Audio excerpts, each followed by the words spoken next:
What's going on, everybody? Michael Massie here for Frontstretch. I'm joined with the driver, the number 10 for Kaulig Racing, Ty Dillon. How you doing today, Ty? I'm good, man. A beautiful morning in Vegas. Yeah, for sure. And we're getting buzzed by the Yeah. what do they call it? The The Thunderbirds? Thunderbird. Yeah, Thunderbird. Thunderbirds came over and rattled our bones this morning, kind of made sure we were awake, so we're good to go. Yeah, that's better than coffee right Yeah, there. for sure. Works a whole lot better. So Ty, how do you feel about your start to the year so far? It feels like you guys have shown some speed. Maybe the finishes don't represent it, but you guys have had some speed. Yeah, certainly keeping our car up front during the races. The activity's good. The results haven't been perfect. Daytona and Phoenix were decent results, but I feel like at Phoenix probably should have had more, which is always a good thing when you're disappointed with a 16th place finish because you had more opportunity there. And you look back at Atlanta and Coda, and those were two situations that were kind of taken out of our hands early. And even if we run 20th in those races, we're sitting 13th or 14th in points right now. So we're happy with the way we're performing, but there's so much room to get better on myself and everything. Just kind of cleaning up the edges. The goal is to keep keeping ourselves up front, and our year will progress in the way we want it to. Yeah, last week at Phoenix. That's good. You bring that up. A lot of people talked about you lose spots on pit road, and then there's the speeding as well. Like if those pit mistakes don't happen, how high do you think you guys would have finished? I mean, I think it's hard to say looking back at it, but we come off pit road in 10th, so I think anywhere between 8th to 12th is probably realistically where we probably land. And who knows? Those restarts get crazy and could get up even further or not. So we definitely probably cost ourselves a good 6 spots by me speeding and just making a mistake there. And those are things that you're going to have to learn. I got to learn as far as running up front at the end of those races in those high pressure situations. I think in my mind, you feel like you've got to push to the fullest limit when you're running up front.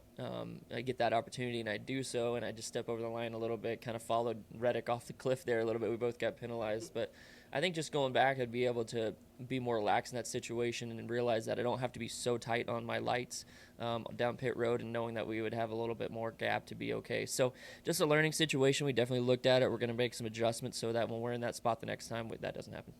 Yeah, I heard some people saying top five. They thought you would have got a top five. Yeah. But at the beginning of the year, you said this is the best opportunity you've ever had. That's a quote that really was grabbing people's attention. 4 weeks in, kind of 5 if you count this week.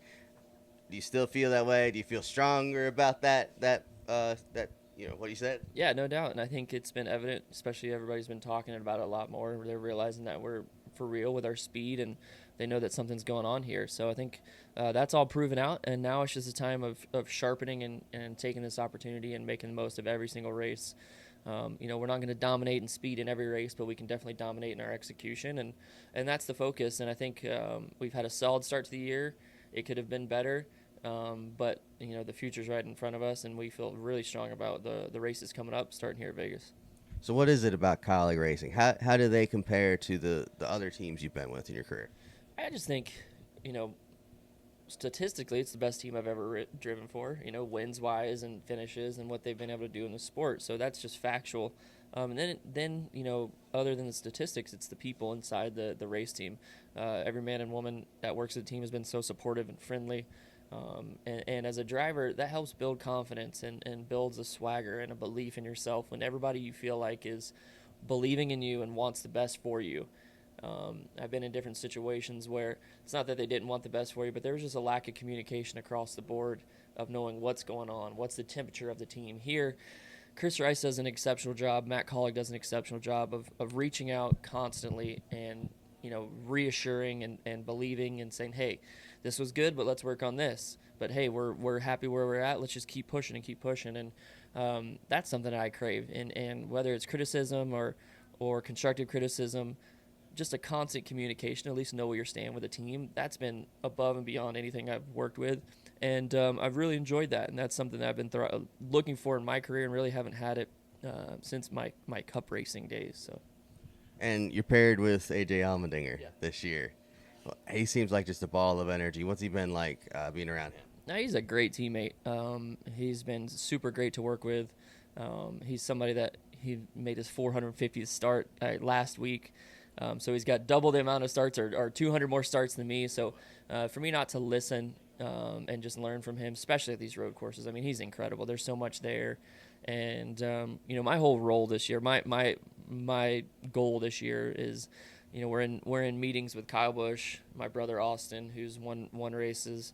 Kyle speaks for himself, and AJ, one of the best road course racers, and then he also has some tracks that he's one of the best that anybody goes to. Homestead being one that's coming up.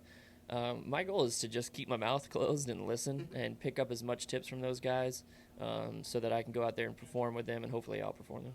Everybody's got 2 ears, 1 mouth for a reason. That's right? right, exactly. What's Kaulig? I'd say kind of that mid-level range. What's it gonna take for Kaulig to get up there with like the Hendrick, Penske, Gibbs kind of thing? We're gonna have to execute twice as good as anybody else. We've talked about it a lot. There's 24 teams that are what you would call key partner teams amongst all 3 manufacturers, right? So 24 teams, if we're inside that 24 as a technical alliance partner to a key partner, that means we're out shooting our coverage. We're out punting what is expected, and that's our goal, is just to keep doing that. We're right there on that cusp. We're 22nd or 23rd in points, and just keep ticking away at that and be the best team that's not a key partner team. And that's going to give us opportunity to win races, opportunities to run up front. We want to go from top 20s are good days. Top 15 is our great days, but once we start getting that top 15, top 10, then you're starting to think about wins. I think you're inside the top 10 and then in the Cup Series, and wins are right there around the corner. Are there any upcoming races you got circled as ones that you could take? You could beat those top teams and take a win, clinch a playoff spot. I know AJ's got the road courses circled for sure, but I've never been a guy to pick one track and say, I believe that I have a chance at every weekend. I really do, and that's no BS. And I think that I have just as strong a weekend here at Vegas, a chance at Vegas, as I do at Homestead, as I will at Martinsville, and even when we go to a road course. And I believe in myself at all of them, that when things come together and we execute correctly, we can have an opportunity to win. And, obviously the big news last week was the Austin Cindric penalty for hooking. Obviously, if you retaliated or anything, you get in trouble. Yeah. But you can race him different. Are you going to race him harder or anything, or will it not change anything?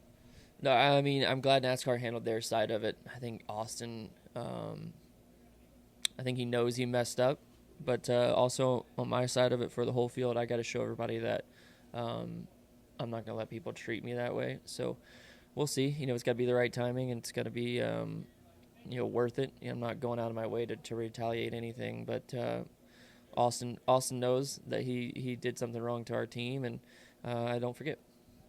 Awesome. And lastly, I'll send you out with a fun one. I talked to John Hunter Nemechek right before this and asked him if there's anything he wanted to ask you. And he said, what's it going to be like when you guys are in-laws one day? So can you tell me about that? Yeah, our little guy Captain and his little girl Aspen are like best buds in preschool together. It's super cute. So yeah, I think my wife John Hunter was walking by and she had Captain with her last week and said, "Hey, say hi to your father-in-law." So it's kind of a running joke, but they're so cute. And Taylor and John Hunter would be great in-laws to hang out with one day. But we'll see. It's a couple years out, but we're working on it.